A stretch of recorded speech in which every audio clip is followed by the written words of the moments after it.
हम लोग लगातार भाज्य और अभाज्य संख्या पढ़ रहे हैं। इस पर मैं आप लोगों के लिए वीडियो बना चुका हूं कई, लेकिन फिर भी कई क्वेश्चन रह गए हैं। किसी स्टूडेंट ने एक क्वेश्चन पूछा था, ये कह रहे थे सर किसी कंपटीशन में आया था, लेकिन ये क्वेश्चन को आप बड़े ध्यान से समझेंगे। ऑप्शन किस प्रकार से दें, आप अगर इस क्वेश्चन के लिए ऑप्शन पर फोकस करेंगे तो काफ़ी ईजी हो जाएगा, और अगर आप मल्टीप्लाई करने बैठेंगे तो काफ़ी टफ क्वेश्चन हो जाएगा। क्वेश्चन क्या था कि 70 से 80 के बीच की सभी अभाज्य संख्याओं का गुणनफल क्या होगा। 70 से 80 के बीच आने वाली सभी अभाज्य संख्या, हमने लिस्ट आपको बनवाई थी, आपको लिस्ट बनवाई थी। 70 से 80 के बीच आने वाली अभाज्य संख्या 71, 73 एंड 79। अगर हम इनका मल्टीप्लाई करें 71, 73 एंड 79 का अगर हम मल्टीप्लाई करें तो आप ये कहेंगे सर 71, 73, 79 का अगर मल्टीप्लाई करते हैं तो अगर आप यूनिट डिजिट को ही चेक कर लेते हैं, पूरा मल्टीप्लाई करने की आवश्यकता नहीं है, नहीं तो आप इसका इसमें मल्टीप्लाई करें फिर उसका इसमें मल्टीप्लाई करें। सबसे फर्स्टली आप यूनिट डिजिट अगर चेक करते हैं 9, 7, 9 तिया 27, 27 का 7 और 7 एकम 7, यूनिट डिजिट पर 7 आना चाहिए, वही आंसर सही होगा।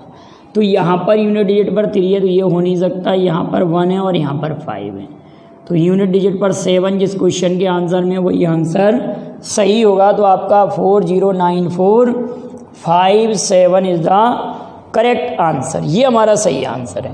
फिर ये क्वेश्चन और पूछा गया था, किसी ने कमेंट किया था कि सर 1 से 100 तक अभाज्य संख्या आपने सर 25 बताई थी, बिल्कुल राइट है बेटा। 125 अभाज्य संख्या होती है, सही बात है, लेकिन 100 to 200 100 से लेकर 200, ये पिछले वीडियो मैंने इसके लिए पूरा आप लोगों के लिए टेबल बनाई थी। 100 to 200 इसमें 21 अभाज्य संख्या होती हैं। तो अगर क्वेश्चन ये आया कि 1 से लेकर 200 तक कितनी अभाज्य संख्या होंगी, तो आप 25 और 21 को जब ऐड कर देंगे तो ये हो जाएंगे हमारे पास 46 अभाज्य संख्या होंगी। 45 नहीं होंगी बेटा, अगर पिछले वीडियो में मैंने 45 बोल दिया हो तो आप उसको 46 समझना, 46 हैं। 1 से लेकर 200 तक कितनी अभाज्य संख्या हैं, तो 46 अभाज्य संख्या हैं। क्लियर बेटा, ये वाली बात तो सभी को क्लियर हो गई हो। लेकिन अगर मैं क्वेश्चन में ये पूछता 1 से लेकर 200 तक 1 to 200, आप ध्यान से समझिए, 1 से लेकर 200 तक कितनी विषम अभाज्य संख्याएं, अगर मैं विषम अभाज्य संख्या कहता तो हमारी आंसर होता 45। विषम अभाज्य संख्या 45 होती, वो क्यों? क्योंकि इधर होती 24 और ये होती 21, तो 46 नंबर होती, 45 नंबर होती यहाँ पर। विषम अभाज्य संख्या 1 से लेकर 200 तक 45 और 1 से लेकर 200 तक कुल अभाज्य संख्या 46। क्लियर बेटा, ये भी बात क्लियर हो गई होगी। पिछले वीडियो में शायद मैंने 45 बोल दिया था, तो आप उसको क्लियर कर लेंगे। ठीक, अगला क्वेश्चन आपके लिए आया था कि संख्या 60 तथा 70 के बीच, 60 एंड 70, 60 तथा 70 के बीच आने वाली सभी अभाज्य संख्याओं का गुणनफल क्या हो। क्वेश्चन है 60 तथा 70 के बीच, 60 तथा 70 के बीच आने वाली सभी अभाज्य संख्याओं का गुणनफल ज्ञात करो। तो आप सभी लोग जानते हैं 60 से 70 तक केवल और केवल आपकी 2 अभाज्य संख्या होती हैं, 61 और 67। 61 एंड 67, तो जब आप इनका मल्टीप्लाई करेंगे तो 4087 इनका मल्टीप्लाई आ जाएगा। तो इस क्वेश्चन को भी ऑप्शन से चेक कर सकते थे कि यूनिट डिजिट पर 7 किस्में हैं।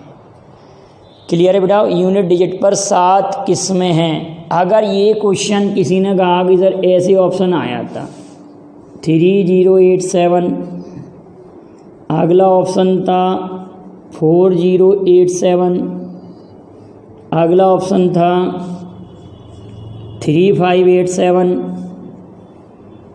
ठीक है बेटा, और अगला ऑप्शन था 4085। इस तरह से ऑप्शन था। अगर ये ऑप्शन हुए तो आपने कहा सर ये तो कैंसिल आउट हो रहा है कि यहाँ पे यूनिट डिजिट पर 5। अब हम इन दोनों ऑप्शन को भी कैंसिल आउट कर सकते हैं। कैसे? आप अगर इन दोनों को 60 और 60 ही सोचेंगे तो अगर 60 और 60 का मल्टीप्लाई कर दे तो भी 3600 होता। आप समझ रहे हैं? अगर 60 और 60 का ही गुणा कर दे तो 3600 होता। तो 30 87 और 35 87 तो कैसे नहीं हो सकता। तो ये भी आउट हो गए। तो हमारा क्वेश्चन का आंसर ये सही है। मल्टीप्लाई करने की कई बार ज़रूरत नहीं पड़ती, हर प्लेस पर हमको मल्टीप्लाई नहीं करना होता है। क्लियर है बेटा बात? अगला क्वेश्चन, आप समझे मेरी बात को मैं क्या कहना चाह रहा हूँ इस क्वेश्चन में? अगर क्लियर ना हुआ हो तो कमेंट कर देना आप लोग। अगला क्वेश्चन हमारे पास प्रथम 7 क्वेश्चन है, प्रथम 7 अभाज्य संख्याओं का योग। ये भी किसी ने पूछा था। प्रथम 7 अभाज्य संख्याओं का योग, प्रथम 7 अभाज्य संख्याओं का योग क्या होगा? प्रथम 7 अभाज्य संख्याओं का योग क्या होगा? तो ये 2 3 5 7 11 13 और ये 17। 7 अभाज्य संख्या में 2 3 5 7 11 13 17 तक ही जाएंगी ना बेटा। अगर हम इनको ऐड करते हैं तो 17 और 13 30 और 11 41 और 7 48, 48 तो यहाँ तक हो गया, और ये 10 ये हो गया 10। तो अगर सबको जोड़ेंगे तो 58 आंसर आ जाएगा। 58 आंसर इस क्वेश्चन का होगा। प्रथम 7 अभाज्य संख्याओं का योग क्या होगा? प्रथम 7 अभाज्य संख्याओं का योग कितना हो गया? 58 हो गया। क्लियर बेटा इतना? प्रथम 7 अभाज्य संख्याओं का योगफल क्या होगा? अगला क्वेश्चन अगर आया आप लोगों के लिए, अगर मैंने ये पूछा कि सबसे छोटी अभाज्य संख्या क्या है तो आप कहेंगे 2। सबसे छोटी अभाज्य संख्या क्या है? तो 2। लेकिन सबसे छोटी विषम अभाज्य संख्या क्या है? विषम भी और अभाज्य भी हो, तो आंसर होना चाहिए आपका 3। पेपर में इस बात का ध्यान रखना, क्योंकि एक बार ऐसे भी पूछा गया था कि सबसे छोटी अभाज्य संख्या है 2, सबसे छोटी विषम अभाज्य संख्या क्या है? 3। क्लियर बेटा? इतनी बात सभी को क्लियर है। अगला क्वेश्चन हमारे पास आता है, अगला क्वेश्चन ये है कि प्रथम 4 क्वेश्चन था कि प्रथम 4 भाज्य संख्याओं का औसत, 4 भाज्य संख्याओं का औसत क्या हो? क्या हो? प्रथम 4 भाज्य संख्याओं का औसत क्या हो? प्रथम 4 भाज्य संख्याओं में आप कहेंगे पहली तो आ रही है 4, अगली 6, अगली 8 और अगली 9। 4 भाज्य संख्याओं में 4 6 8 9, 4 6 8। आप कहेंगे सर 2 तो अभाज्य हैं, 3 अभाज्य हैं, 5 अभाज्य, 7 अभाज्य हैं, और आप कहेंगे सर 1 ना तो भाज्य है ना अभाज्य। क्लियर है? 1 ना तो भाज्य होती है ना अभाज्य। सबसे छोटी अभाज्य संख्या होती है 2, सबसे छोटी विषम अभाज्य संख्या होती है 3। क्लियर बेटा? और सबसे छोटी भाज्य संख्या होती है 4। ये तो अभाज्य की बात हो रही है। अब यहाँ पर भाज्य की जब कही है तो 4 संख्या हमारे पास यही होंगी। 4 भाज्य संख्या 4 6 8 9। अगर हम ये कहें कि ये तो हो रहा है सम 10, 8 और 8 16 और 1, 8 8 16 17, 17 और 10 27, 27 योगफल हो रहा है। प्रथम 4 भाज्य संख्याओं का योगफल 27, औसत निकालना है तो 4 का हम भाग करेंगे, 4 छिंगे 24, 4 छिंगे 24, 6 सही 3/4, तो 6.75, 6.75 प्रथम 4 भाज्य संख्याओं का औसत 6.75 हमारी क्वेश्चन का आंसर आ गया। अगला क्वेश्चन है प्रथम 5 विषम अभाज्य संख्या, प्रथम 5 विषम अभाज्य संख्या, प्रथम 5 विषम अभाज्य संख्या, अभाज्य संख्याओं के गुणनफल में इकाई अंक क्या होगा, इकाई अंक क्या होगा? आप कहेंगे 5 विषम अभाज्य संख्या 3, 5, 7, 11, 13, 3, 5, 7, 11, 13 अगर हम इनका मल्टीप्लाई करते हैं तो यूनिट डिजिट पर 5 आता है। यूनिट डिजिट कितना होगा बेटा? 5। प्रथम 5 विषम अभाज्य संख्याओं के गुणनफल में इकाई अंक कितना होगा? 5। क्लियर बेटा ये वाली बात।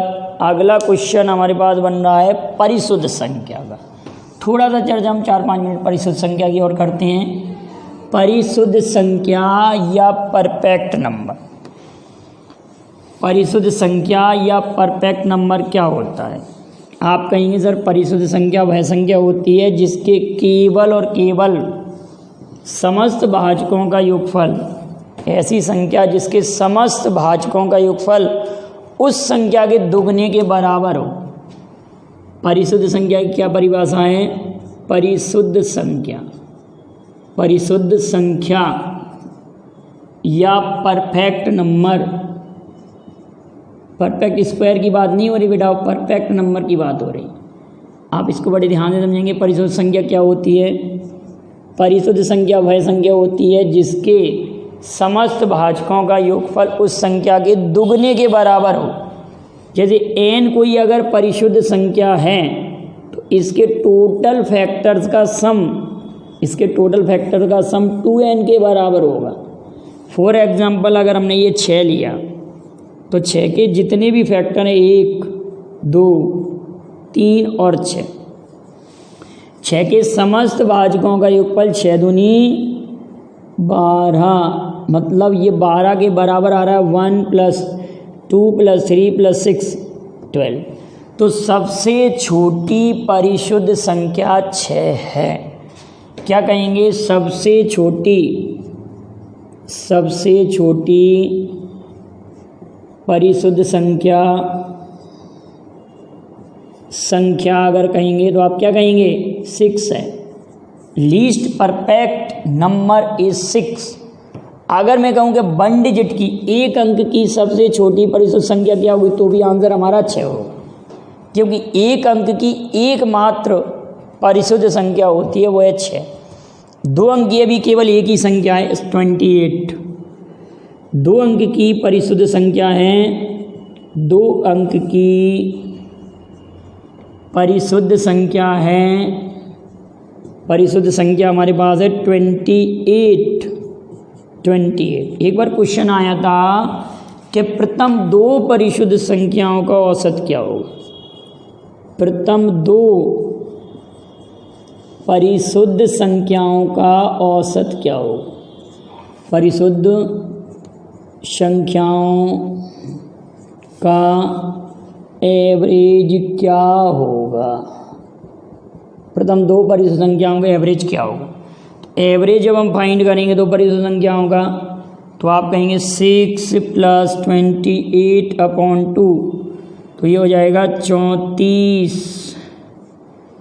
34 हो रहा है, दोनों को ऐड कर रहे हैं, /2 28 और 6 को जब जोड़ेंगे तो 34, तो 17 दूनी 34, 17। प्रथम दो परिशुद्ध संख्याओं का औसत 17 हो जाएगा, क्योंकि हम 6 और 28 को अगर ऐड करेंगे तो 34 आएगा, और 34 में जब 2 का डिवाइड करेंगे तो 17 हो जाएगा। अब आप मुझे कमेंट करना कि 3 अंकों की सबसे छोटी परिशुद्ध संख्या कौन सी, 3 अंकों की सबसे छोटी परिशुद्ध संख्या कौन सी है, इसको मैं किसी वीडियो में आपको जवाब दूंगा। Thank you very much. जय हिंद, जय भारत।